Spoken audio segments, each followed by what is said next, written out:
तो क्वेश्चन आपल्याला परीक्षेमध्ये पुन्हा तोच मोर कन्सिस्टन्सवाला विचारतात.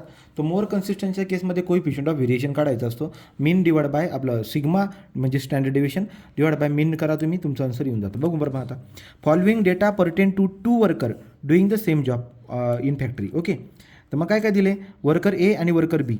वर्कर एचा आहे बघा काय काय दिलं आहे, mean time of the completing job in minute. तो वर्कर ए जो आहे तो 44 मिनिटामध्ये जॉब कंप्लीट करतो, वर्कर बी 48मध्ये. तो त्यांचा मीन टाईप दिलेला आहे, मीन म्हणजे एक्स बार दिला आहे. आणि स्टँडर्ड डेविएशन पण दिलं आहे, तो एचं पण स्टँडर्ड डेविएशन दिलं आहे आणि बीचं पण दिलं आहे. स्टँडर्ड डेविएशन एचं किती आहे 8, स्टँडर्ड डेविएशन बीचं किती आहे 6. ओके, मीन म्हणजे काय एक्स बार दिला आहे. एचा एक्स बार किती आहे 44, बीचा एक्स बार किती 48. तो मी काय बोलतो आहे, जो तुम्हाला कन्सिस्टन्सी काढण्यासाठी, कन्सिस्टन्स आहे की नाही यासाठी सी व्ही काढावा लागतो, तो सी व्ही काढावा लागतो. आणि सी व्हीचा फॉर्म्युला काय असतो, standard deviation divide by X बार.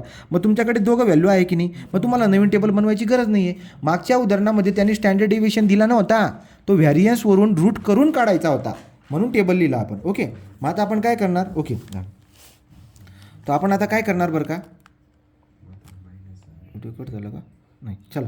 तर मग आता वर्कर एचा बघा एक्स बार किती आहे, वर्कर एचा एक्स बार जर काढला आपण तो आहे 44.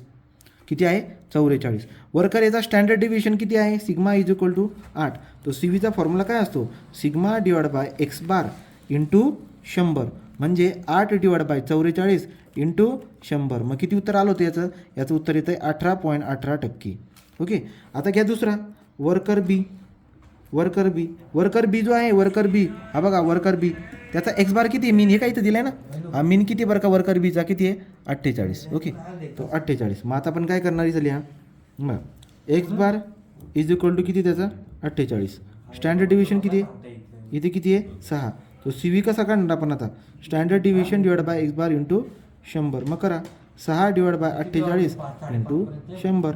याचं उत्तर जर काढलं तर येईल 12.5. हा झाला बरोबर. मग हा सी व्ही आला बीचा, हा वरचा सी व्ही आला एचा. कोण छोटा आहे दोघांमध्ये बघा, 12.5% छोटा आहे.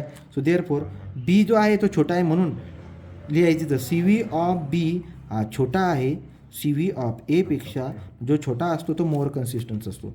द वर्कर कोण, worker bee is more consistent असं लिहून द्यायचं, झालं.